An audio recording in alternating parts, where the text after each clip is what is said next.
crea de colágeno. Une esas dos porque vasos sanguíneos también hay. Conclusión, que quedo solamente con dos alternativas de respuesta: reticular o fibra de colágeno. ¿Qué abunda en todo? Fibra de colágeno. ¿Para qué sería fibra reticular ahí? ¿Para qué sería una malla? No habría necesidad. Por lo tanto, la respuesta es fibra reticular. ¿Sí? La célula de Sertoli secreta todo lo siguiente. Estoy hablando de la célula de Sertoli. Hormona antiminolina, ¿sí? Inhibidor del plasminógeno, también. Activina, también.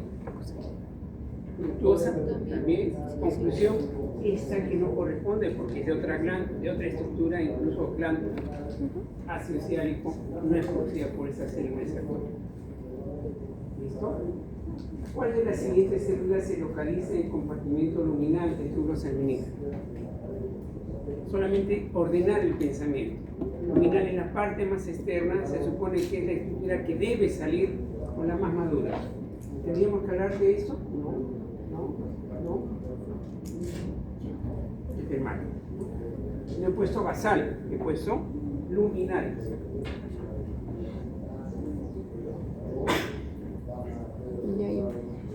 Y hablamos respecto a la primogénesis del desarrollo del acrosoma. La eliminación de los restos celulares corresponde a Golgi, no, es una de las primeras fases. Manguito, ¿no? Cubierta, son las primeras. Entonces nos quedamos acá, en acrosómica y maduración. Si bien es cierto, en la acrosómica comienza a formarse precisamente el acrosoma, pero no termina su formación. Estamos hablando de dos cosas en conjunto. Eliminación de los restos sí se produce en la parte de maduración. Por lo tanto, la respuesta es maduración. ¿Sí? Fíjense las equivocaciones, apúntenlas, revísenlas, por favor. ¿Cuál de las siguientes no corresponde al piridio? ¿No? Produce glicerocolina, ¿sí? Secreción de líquido testicular. Muy raro, ¿no? Ahí hay algo que no encaja en el epidemio. ¿Fagocitan restos? Sí. ¿Contiene factor discapacitante? También. Porque imagínense que tuviera la capacidad de fecundar ese espermatozoide a este nivel. Alteraría todo lo que vendría a pasar después. Y sería malo. Llegaría prácticamente sin capacidad fecundante cuando se active esta a nivel del aparato genital femenino. Por eso tiene que haber este factor discapacitante a ese nivel. Produce ácido ciálico.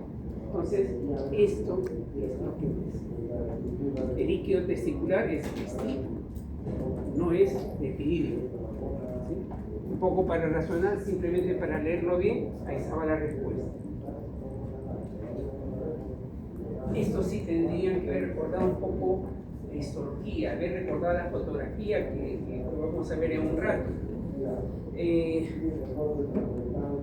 Hablamos del conducto pseudoestratificado. Sí, no recuerdo, pero no lo fijo bien.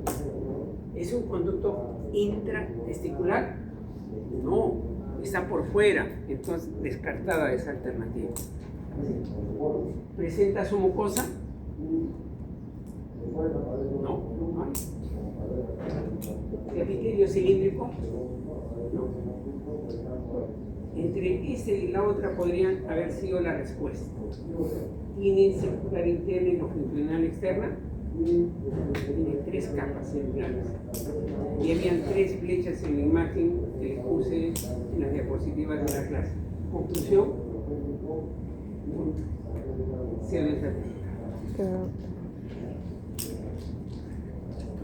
¿cuál de las siguientes corresponde a la vesícula seminal?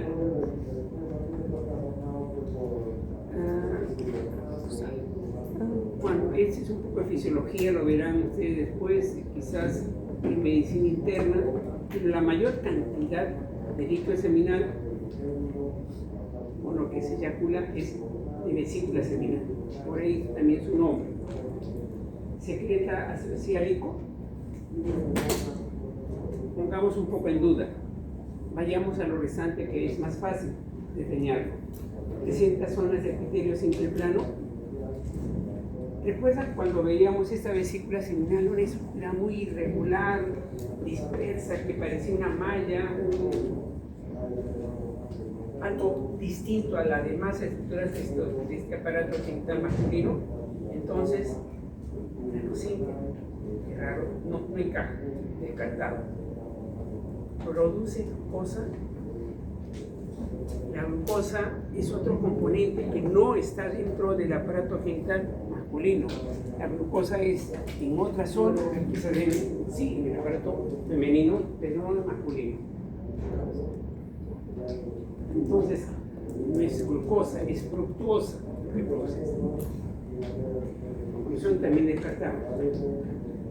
Luz homogénea, irregular, totalmente irregular, descartamos.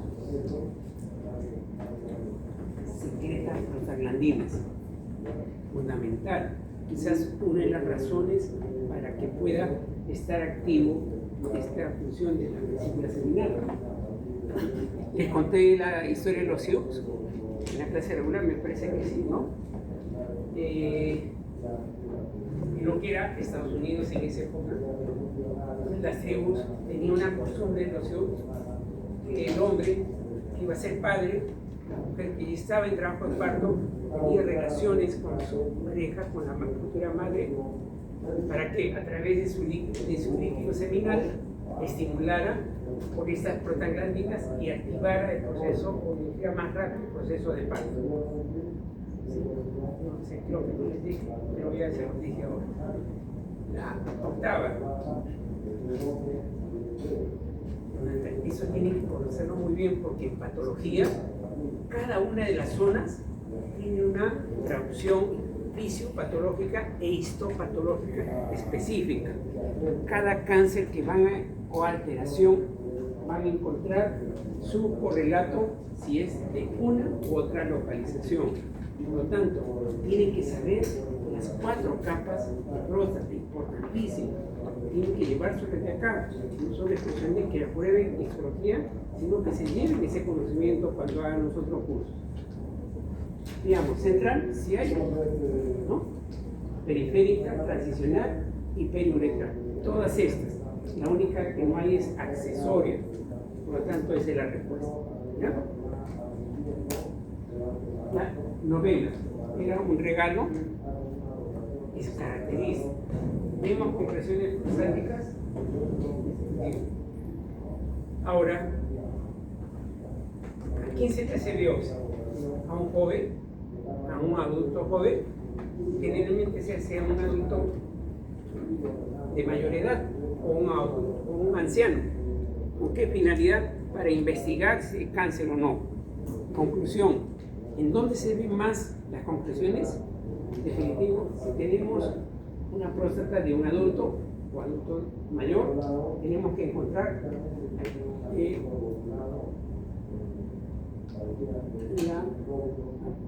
la próstata. No hay otra alternativa, es característica inherente, no del joven, pero sí del adulto y del adulto mayor. Respecto al pene, eso sí era el pene desmenuzado para que revisemos todas las características del pene. La primera, ¿tiene 2 cuerpos esponjosos? Solo uno. ¿Sí? Segunda, puede ser mal. Glándula de localizada en el cuerpo cavernoso. ¿Sí? ¿No? ¿Y por qué? ¿Quién dice que da la respuesta? ¿Es la correcta o no? ¿Tienen duda? ¿Eh? Por ahí está que puede ser o no. Analicemos esto. Uretra, ¿es de localización dorsal? No. Por encima está la vena dorsal del pene. Por debajo está la uretra, porque está a nivel de cuerpo esponjoso. Conclusión, también es correcta. Las arteriolas sericinas están en los cuerpos cavernosos. ¿Sí? Correcto. La túnica albuquina es la capa más externa. No, es la piel, ¿no es cierto? Conclusión, un poco por deducción podríamos haber sacado la respuesta ante algunas dudas, ¿no? La fertilidad sí, sería la respuesta. Hemos revisado todo lo que es masculino en lo más importante. Ahora lo vamos a desarrollar.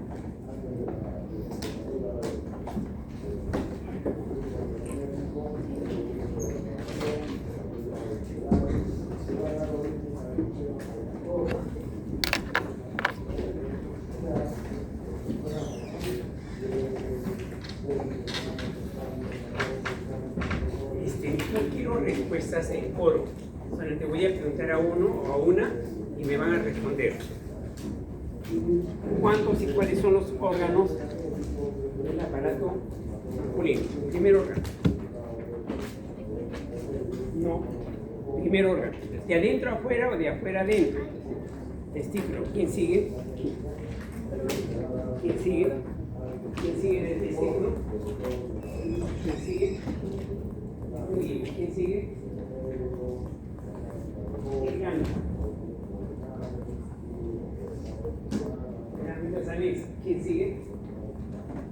Después glándulas anexas que han dicho que vendría a ser después. ¿Cuál? Conducto deferente. ¿Qué sigue? ¿Qué sigue? ¿Qué sigue? ¿Ah? Glándulas bulbouretrales. ¿Qué sigue? ¿Qué sigue? ¿Qué sigue? Próstata. ¿Qué sigue? Cuando podría poner una pregunta de secuencia, o podría poner esa pregunta razón-efecto con la trayectoria que sigue. Creo que eso lo he visto en embriología también. Desde que sale el espermatozoide hasta la parte más distal. Acá tenemos de adentro hacia afuera testículos, epidídimo, conducto deferente, glándula vesícula seminal, glándula bulbouretral, previamente la próstata y al final lo podría poner entre los órganos mencionados, qué estructura o qué órgano se encuentra. Entonces yo podría poner entre el pene y la vesícula seminal, qué estructura se encuentra. Pongo ahí para que ustedes puedan llenar, ¿no? O puedo poner qué conducto es el que continúa. ¿Verdad? Pero mentalmente ustedes tienen que seguir la secuencia. Cuando ustedes hagan cirugía, ustedes se van a recordar que el cirujano que les va a permitir ser primero o segundo ayudante, o que le va a decir sale de la sala, porque no se sabe lo que tendría que ser cortado o hacer en la incisión, no se sabe las capas. Es importante que ustedes recuerden todo para cuando entren a la sala de operaciones. Igual, estamos acá, las preguntas pueden venir en secuencia o podríamos hablar en relación de. Y acá tenemos, ¿no? El conducto inguinal, el escroto, la vaginación peritoneal, denso. O sea, ¿qué pasa? Ahí los testículos están en cavidad abdominal. Estos van a descender hacia la bolsa escrotal. Y en ese interín del descenso va a haber una adherencia a este nivel para formar el músculo dardo, que después va a ser rodeado por la túnica vaginal y después la túnica angial. Esas van a ser los compartimentos o limitaciones que tiene o revestimientos que tiene este testículo. ¿Sí? Entonces, de forma ordenada, ¿cuáles serían? A ver, lo primero, lo más externo. Albuginia. ¿Qué le sigue, Hacha? Después de albuginia, verano. La próxima semana damos examen. ¿Qué sigue? Vaginal. Tienen que recordar esta secuencia, por favor. Por ahí también podría haber una pregunta similar. ¿Entre qué capas se encuentra o a qué nivel está? Estoy hablando del escroto, estoy hablando del testículo. Es muy diferente, ¿no? Todas estas son las capas escrotales y esto es la capa testicular. Cuando yo digo la túnica albuginia, es testículo. ¿Sí? No estoy hablando de escroto. Entonces, revisen, por favor. Yo no lo quiero estresar, pero lo que viene es muy poco tiempo. Les he cambiado un poco el horario, sí, bastante el horario de mañana le he pasado a la tarde, pero al menos yo no tengo alternativas para estar con ustedes. Entonces, revisaremos algo, avanzaremos en la clase de femenino, revisaremos algo más de esto con las preguntas, pero yo necesito que hoy día estudien lo más que puedan, mañana igual, el jueves solamente a repasar, el viernes a repasar, el sábado solamente van a dedicar a ver imágenes, a tratar, viendo imágenes, mentalmente desarrollen. Cuando ustedes tengan su prueba, la pregunta que le hago, pasen de frente a las diapositivas, miren su escritorio o la imagen que ven, dos, ¿no? Ponen la pregunta y ponen las imágenes para que comparen sus respuestas, para que fijen las respuestas reales. Si no, vamos a estar con problemas después. Explicación.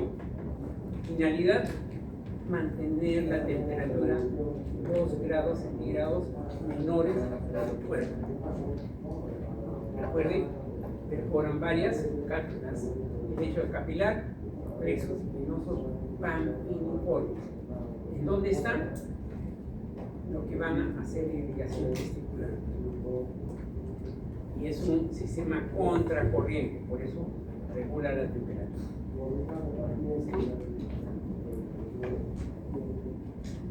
Y si hablamos de testículo, es como si fuera todo un conducto, todo un tubo que va a estar enrollado, que va a estar compartimentalizado en cada túbulo seminífero, ¿sí? Y que cada túbulo seminífero va a emerger, va a continuar a una serie de conductos que se denominan como rectos para dirigirse a la red de testis en esa secuencia. Y finalmente va a conformar el epididio. Entonces, fíjense cómo estamos, dónde viene y a dónde se dirige hacia el conducto epidídico. Cortistológico. Los túbulos seminíferos contienen, ¿qué? De adentro hacia afuera, de afuera hacia adentro.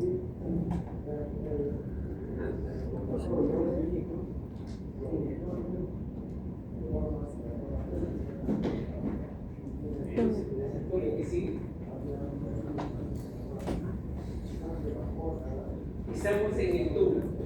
Tenemos ahí la línea espermatogenética. Lo más hacia adentro es la espermatogenética. La primera es espermatogonio. ¿Le sigue? Espermato. ¿Cuál? Primario, secundario y las espermarias. Todo eso está allí, más los espermatozoides. Y acá tenemos el corte histológico transversal en cada túbulo. Espermatogonios, ¿sí? Característicos, los espermatocitos primarios. No vemos los secundarios porque es un paso muy fugaz. Las espermátides y los espermatozoides. Estamos hablando de 1000 túbulos seminíferos en cada testículo. El enrollamiento hace posible que a través de todo ese conducto se produzca continuamente las células espermatogenéticas. Gracias a quién?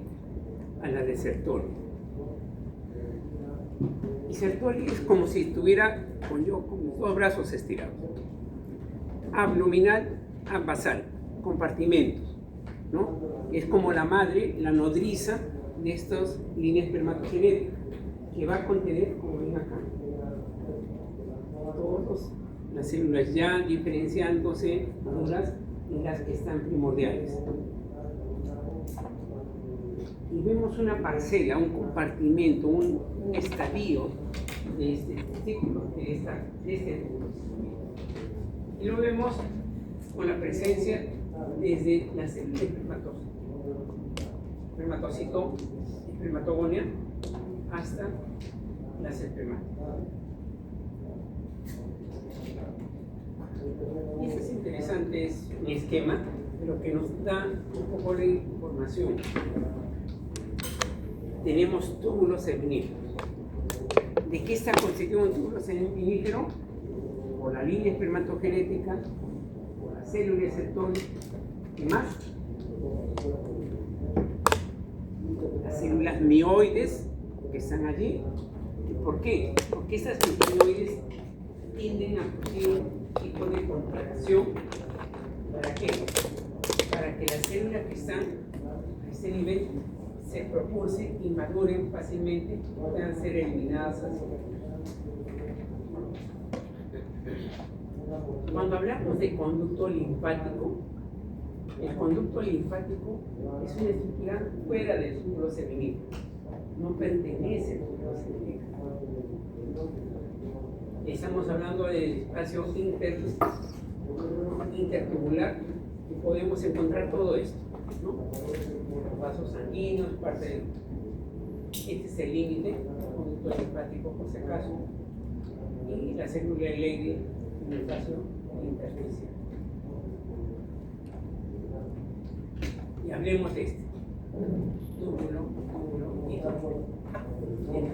Entre estos tres, tenemos la célula de Leydig con su principal característica, testosterona. ¿Sí? Un dato interesante de la testosterona, creo que sí, lo que sabes. Pero hablemos de la pregunta era fibroblastos, colágeno, macrófagos, cuánto ahí podría haber puesto macrófagos, mastocitos, vasos sanguíneos, vasos linfáticos. ¿Puedo cambiar la pregunta para el examen? Sí, le quito algunas y pongo otras. No se equivoquen, lean bien. ¿Sí? Lean bien. Y acá, esa célula de Leydig secreta testosterona. Curiosamente, en el embrión se produce, en el feto también. Y hay un estadio desde el feto, recién nacido, esta célula Leydig inactiva. Entonces, todo el tiempo no es activa. El recién nacido hasta el prepuber, la célula Leydig no produce hormona testosterona. Conclusión, ahí tenemos que tener muy claro, ¿no? Voy a poner una pregunta, aunque es un poco más de fisiología, pero ya lo saben. Hay una fase de inactividad de la célula Leydig. Entonces la pregunta, ¿la célula Leydig siempre es activa o siempre produce? No, porque en la pubertad recién se reactiva hasta la adultez y el adulto mayor incluso también produce.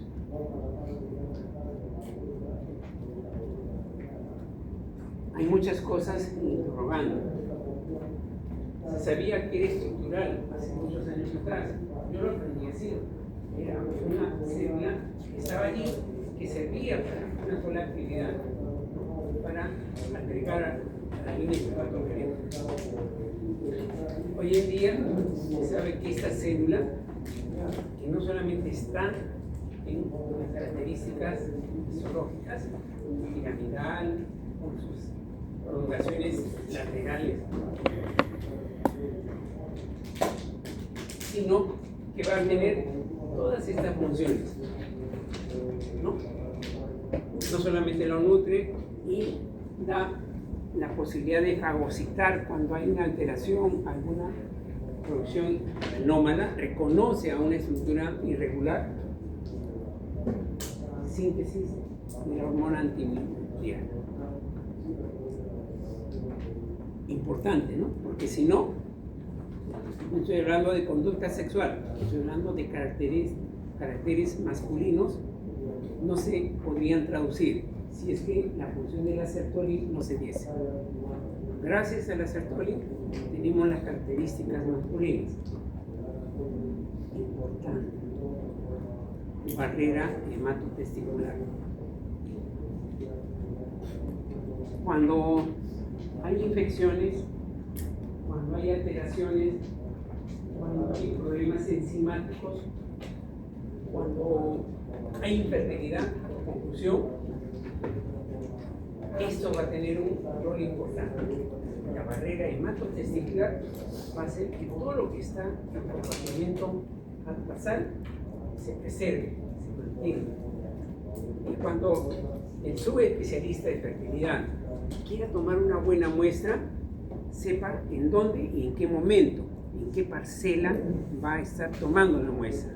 Para eso va a ser la toma adecuada y va a localizar qué célula es la que debe tomar para hacer el traqueado y la posibilidad del cultivo de esas identificaciones de estas células. Entonces, esa barrera hematotesticular evita contacto con el sistema de defensa. Va a reconocer lo propio y lo extraño. Y estas células que están abajo son preservadas, no tienen contacto. Si se rompe o se altera esa barrera, prácticamente podría haber el colapso o la muerte de estas células, con todo el proceso de infertilidad en forma definitiva. Lo verán después ustedes. Convierte plasminógeno en plasmina, igual revisa de fisiología, síntesis de la proteína, ¿no? De próstata, activina, inhibina, secretina, fructosa, síntesis de la transferrina testicular. Revisen eso por si acaso. Espermatozoide. El ser humano se crea gracias al varón y a la mujer. Cada uno aporta una célula diferencial, ¿no? La mujer con el ovocito, que al ser fecundado se transforma y va a generar el gameto, y en el varón es el espermatozoide. Pero hay un proceso que se llama espermatogenesis. ¿Tiene cuántas fases? Tres fases. Cada una diferencial y que va a terminar con la característica distintiva del espermatozoide. Comenzamos. Espermatocitogenesis. Ese espermatozoide tiene que contener una fórmula, una característica genética, una diferenciación, pero solamente a nivel citoplasmático, por así decirlo. En su fase 2, que es la meiosis, ya va a haber un componente genético, cromosómico, diferencial. Vamos a dar tantos cromosomas para cuando se una al ovocito demos lo correspondiente. Y la tercera fase importante, ya no tenemos una célula redondeada o coidea, un poco irregular, tiene que tener una característica lanceolar, flagelar, que pueda ayudar a hacer móvil hasta llegar hasta su destino. Y viene a ser precisamente espermiogénesis. ¿Sí? ¿Vemos? Cada uno desarrollado en lo que les acabo de decir. Y todo ese proceso es un proceso continuo. Los varones nos diferenciamos de las mujeres en que tenemos quizás una prolongación, salvo excepciones. Este proceso es continuo, puede ser durante toda la etapa de vida, incluso hasta en la ancianidad, con menos componente genético adecuado, con menos características adecuadas para la fecundación, pero produciendo la posibilidad de tener gametos en cierta forma viables. A diferencia de la mujer que tiene un estadio determinado de producción de ovocitos. Lo veremos después. Por eso a los jóvenes disfruten su juventud, pero eso es una reserva limitada. La calidad debe ser preservada para cuando se dé el momento adecuado. Las impresiones, la parte de la herencia, la parte de la alimentación va a jugar un papel importante para que esto pueda ser la mejor selección. Lo verán después en su último año cuando hagan ecología. Y vamos a hablar de espermatogonias de varios tipos, ¿no? Oscuras, claras, ¿no? Espermatocitos primarios, secundarios, espermatas y espermatozoides. Todo esto es parte de las células espermatogénicas. Fíjense, eso es lo de ustedes. El que quiera ser ginecólogo y el que quiera hacer la subespecialidad de infertilidad tiene que manejar muy bien esto para saber a qué nivel debemos actuar, ¿no? Si hay una regulación paracrina, autorregulación, si es paracrina. ¿Con qué finalidad? Para inducir que se produzcan a través de esas células Sertoli las sustancias activas para la maduración y mantenimiento de esa línea de forma adecuada. Tenemos qué componentes moleculares deben ser potenciados para la función. Revisen.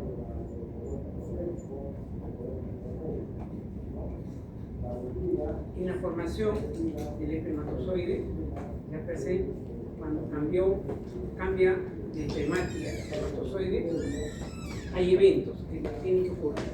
Y estos eventos son los siguientes. Tenemos el acrosoma, el manguito, la cola y la formación condensada. Con formación condensada del núcleo estelar. Estos 4 eventos, estoy hablando de eventos, no fases, comprende la espermiogénesis. De lo que era una célula, media meioidea, media ovoidea, irregular, tiene que tomar una forma distinta. Pero lo primero que se va a formar es el acrosoma. Lo que sigue, ese manguito que va a juntar el núcleo que se está transformando, y luego va a formar la cola, el flagelo, en esa secuencia. Al final se comprime el núcleo, se condensa el núcleo para determinarse el espermático. El acrosoma, 4 fases. Solamente el acrosoma. Golgi, cubierta, acrosómica y maduración. Y acá lo vemos, ¿no? Núcleo con sus otras partes correspondientes.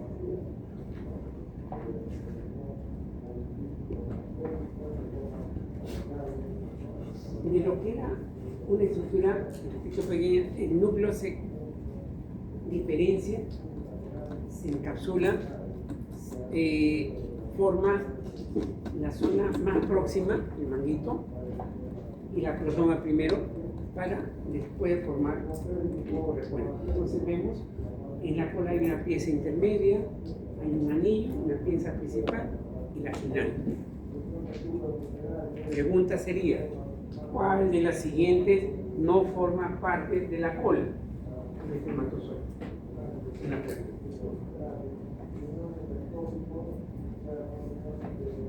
Pero esa cola no es una estructura solamente tubular, sino es una estructura filamentosa que tiene esas estructuras muy bien empaquetadas para que puedan estar al lado de la actina, las proteicas que van a darle la movilidad y cómo están interrelacionadas para producir ese movimiento tan intenso para que pueda ser desplazado de un aparato a otro.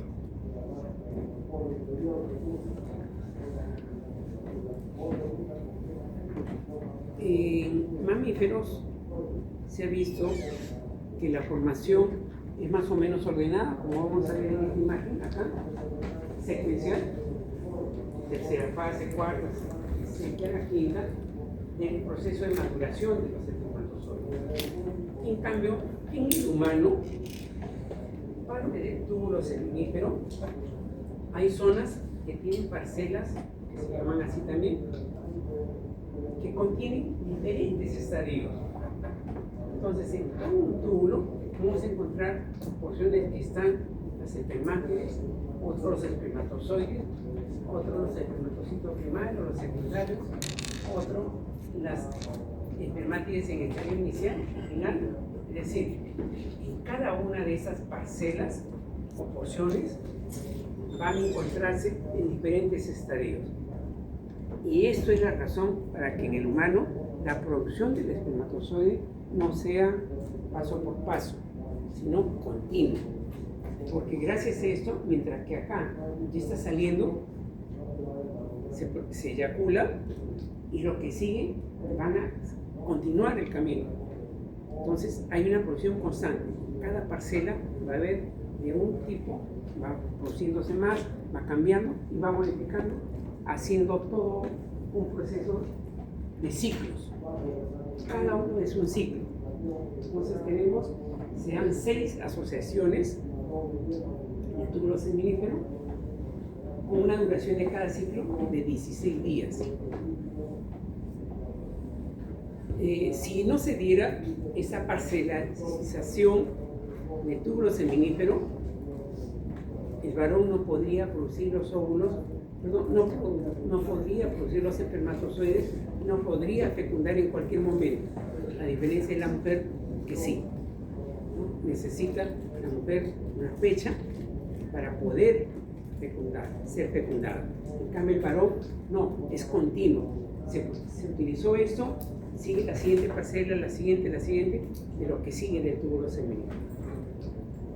Esos 16 días es para cada uno de esas parcelas. Y esto se puede requerir 4.6 ciclos para que sea viable los espermatozoides que se producen. En total 74 días. ¿Sí? Desde lo que se formaban esto, los espermatocitos primarios, hasta que terminen como espermatozoides.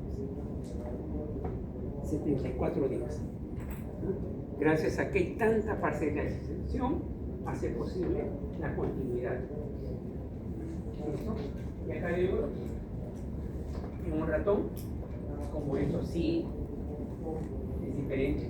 En cambio en el humano, diferentes fases, diferentes estadios. En una misma porción de túbulo seminífero. Recuerden, se produce 300 espermatozoides, 300 millones diariamente.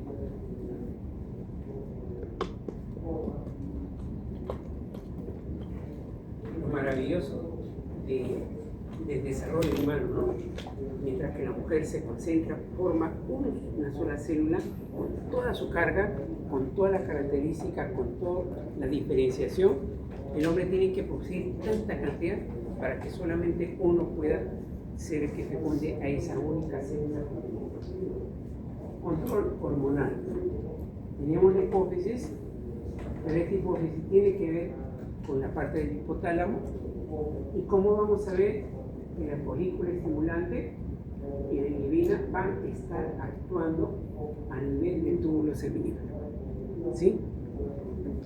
Como estos tienen que ver también para la producción y eyaculación. Como hay otra vía que la LH va a intervenir en la célula Leydig para que el influjo hormonal tenga que relacionarse en esta. Revísenlo, por favor.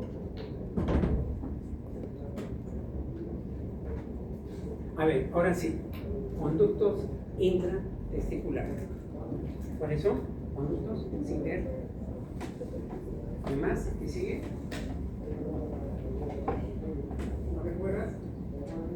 Conducto intratesticular sería. ¿Qué más? ¿Qué sigue? Cuando ya salimos del testículo, tenemos que recordar que son los conductos extratesticulares. Entonces, ¿cuál sería? Epididymo, ¿qué sigue? Sería el eyaculador, pero antes de conducto deferente, ¿qué más? Eyaculador. Eyaculador, ¿no? Entonces, el límite lo vamos a ver ahorita con el esquema para que no se olvide. Intratesticulares, lo que yo le decía, ¿no? El testículo en sí, los túbulos seminíferos. ¿En dónde van a parar los túbulos seminíferos? En los tubos rectos. Esos tubos rectos terminan ¿en dónde? En la red de testis o red testicular y se juntan en el conducto conductivo EFD. Todos estos son conductos intestinales. Recuerden, el epidídimo es un órgano, no es parte del testículo. Cuando ustedes hagan medicina, cuando vean a los pacientes, no solamente lo vean, sino lo tienen que tocar, no necesariamente tienen que ser urólogos, van a percibir el epidídimo por fuera del testículo y se percibe, y el dato de esa palpación es importante para el médico, porque puede ser inflamación, puede ser un proceso varicoso, puede ser un proceso tumoral, etc. Entonces la importancia, paréntesis. Mi trabajo, en el centro donde yo trabajo, ha llegado internos, porque las 4 son internas, mujeres de... Hay una universidad nueva, Winner. No tuvieron campus en hospitales, prácticamente su tutor en los pasillos del hospital, cuando terminaban las rondas médicas, entraba un desastre. No saben la parte histológica, no saben la parte fisiológica, no saben la parte clínica, no saben examinar. Pero saben la parte teórica bastante, pero no tienen práctica. Y ustedes deben tener las dos cosas, porque cuando en el examen viene combinado, el examen del internado. Bueno, estudien, por favor, no ahora, sino lo que viene después. Empezamos acá. Todo lo que está dentro del testículo, los túbulos seminíferos, donde van a parar en los túbulos rectos, en la red de testis, en los conductillos eferentes, todo lo que está fuera del testículo es epidídimo, conducto eferente, conducto eferente.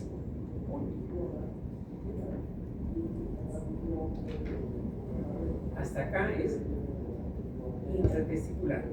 A partir de acá es epidídimo, esta es la red de testis, conductos eferentes. Todo eso es intratesticular.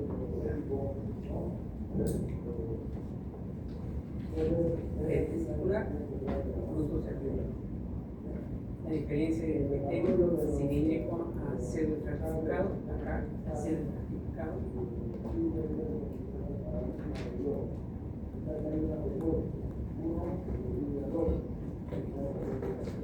Epidídimo. En algunas láminas, no tenemos muchas, pero cuando ustedes vean, cuando hay un proceso inflamatorio, cuando hagan patología, ustedes tienen que ver el borde de la estructura tubular, para que no se confundan si lo que están viendo es testículo o están viendo epidídimo. El borde columnar es definitivamente epidídimo. El borde irregular, como hemos visto en imágenes, ese es epitelio germinativo de testículo. Cuando es muy parizado, muy continuo, ese es epidídimo. Los estereocina podemos ver. No se olviden, fagocitan restos, producen vísceros con colina, ácido ciálico, epidídimo, y que el epidimario contiene un factor discapacitante.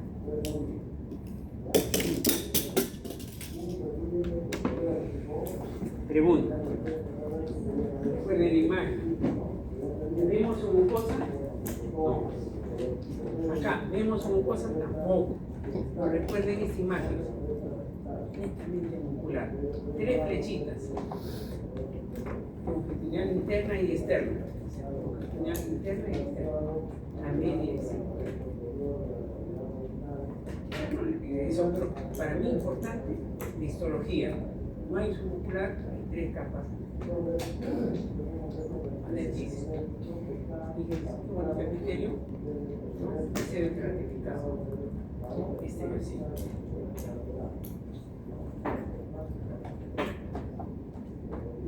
Vesícula del próstata. Vesícula del próstata. Órganos muy conjuntos, muy continuos.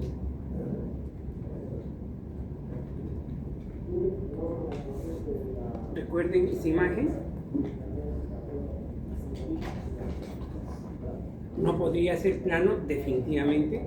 Es un epitelio muy irregular, una superficie muy irregular, pareciera una malla, que va a contener hasta 3 tipos de epitelio, pero no podría tener epitelio simple plano, porque se rompería, se fraccionaría, se infartaría, se colapsaría si tuviera un proceso infeccioso a ese nivel. En conclusión, se protege precisamente teniendo esta forma. Por algunos lados puede haber cilíndrico, por algunos lados puede haber pseudo-estratificado, por otro lado puede haber cúbico, pero no. Muscular, circular interna, tasas de importancia. Aquí tenemos una vista mayor, fíjense, pseudo, acá cilíndrico, acá cuboidal. 3 variedades celulares. Cuando hay una erección, una estimulación del varón, va a haber una emisión de líquido. Ese líquido es el líquido seminal. Es un líquido claro o ligeramente amarillento, ¿no? Que contiene gran componentes nutricionales o que van a inducir el movimiento. Fructosa, ácido ascórbico, prostaglandinas, que ya les he mencionado. 70% de lo que se eyacula. ¿Sí? 70% contienen toda esta sustancia.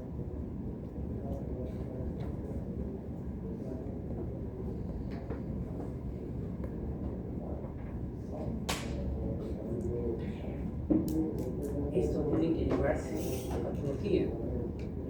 Son 4 zonas distinguibles, ¿no? Fíjense, cápsula, una cápsula, 30 a 50 glándulas tubuloalveolares, glándula mucosa, la zona central, y los óseos, ¿no? En la zona central va a pasar ¿qué? Espermatozoides, componentes de vesícula seminal, de la glándula pulmonovetral, o sea, una cantidad de sustancias que van a contener diferente contenido proteico, que van a tener diferente alcalinidad o acidez. Por lo tanto, debe haber una estructura que proteja también a este epitelio, por eso que las glándulas mucosas se encuentran en la zona central. ¿Sí? En la submucosa, las glándulas submucosas están en la zona transicional. ¿Por qué tenemos submucosas? Esta zona es la transformación de uno de los tipos de cáncer prostático, tiene que estar preservada por unas glándulas especiales, diferentes a lo que vendría a ser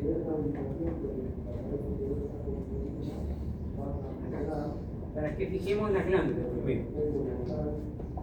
Las glándulas submucosas tienen que estar a transicional porque en cierta forma no va a haber protección, sino van a tender a mantener la característica del tejido. O sea, ese cambio de epitelio, esa transformación que ocurre a este nivel, tiene en cierta forma es protegido por las glándulas submucosas.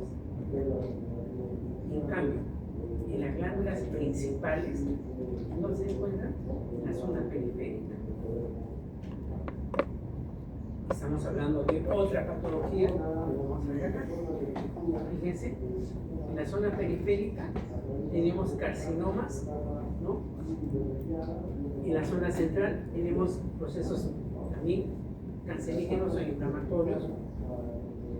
La zona transicional, estamos hablando del crecimiento mayor que se da en la próstata, la hiperplasia prostática benigna, y la periuretral, esto está mucho más avanzado. No necesita fijar este proceso fisiopatológico. ¿Por qué se requiere que ustedes fijen uno de otro? Sino lo que a mí me interesa es que ustedes vayan. La periférica tiene la ubicación más externa y qué cosa puede encontrarse allí.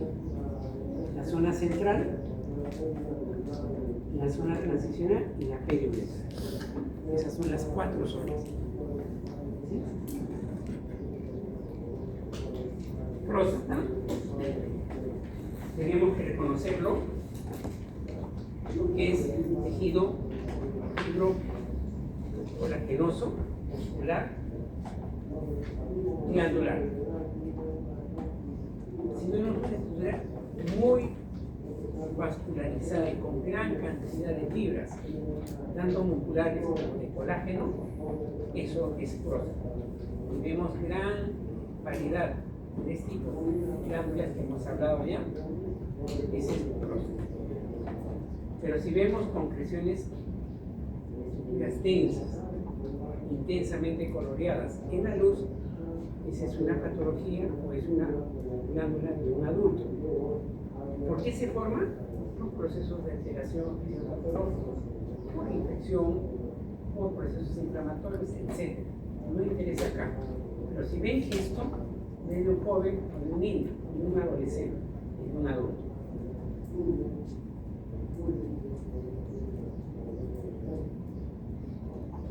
Esa es la próstata de un joven, de un adulto.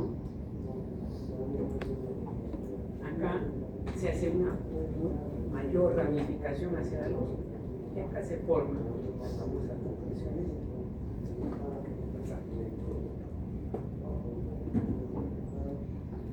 Glándula púbico-uretral, ¿no? Túbulo alveolaris, púbico simple, ¿no? Cilíndrico, produce galactosamina, ácido hialurónico y finalmente ácido esencial. Más o menos tienen semejanza los productos que están a este nivel. Asocian con la letra G. Casi todos tienen una G, excepto el cian, es excepción. Terminamos con pene.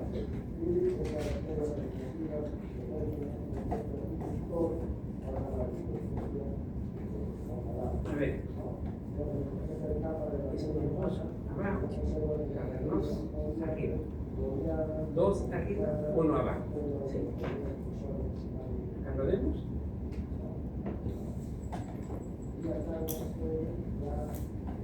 Imagínense que sea la uretra a nivel cavernoso. Sería complicado, no solamente porque estaría obliterándose la turgencia de la sangre, que no permitiría pues, la función adecuada de esto. Llegaría un momento que no podría haber eyaculación, por obvia razón, porque estaría impidiendo el paso. Entonces, tenemos 2 cuerpos cavernosos y un esponjoso. ¿Y en dónde está la uretra? En el esponjoso.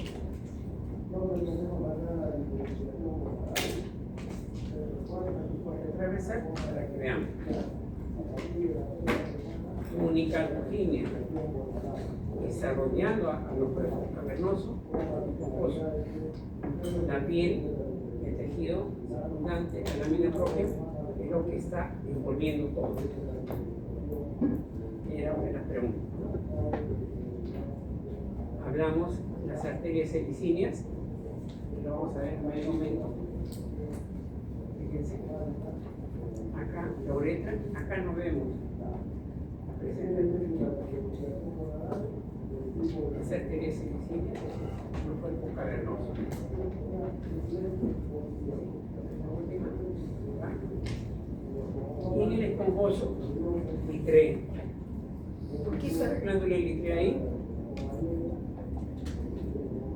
para ayudar, ¿no?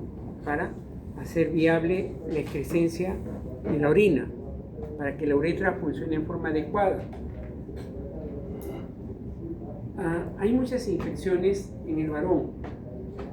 No es clase de patología y menos de tropical para ahora, pero tiene que llevarse este conocimiento. Es un conducto delicado, incluso medio protruido.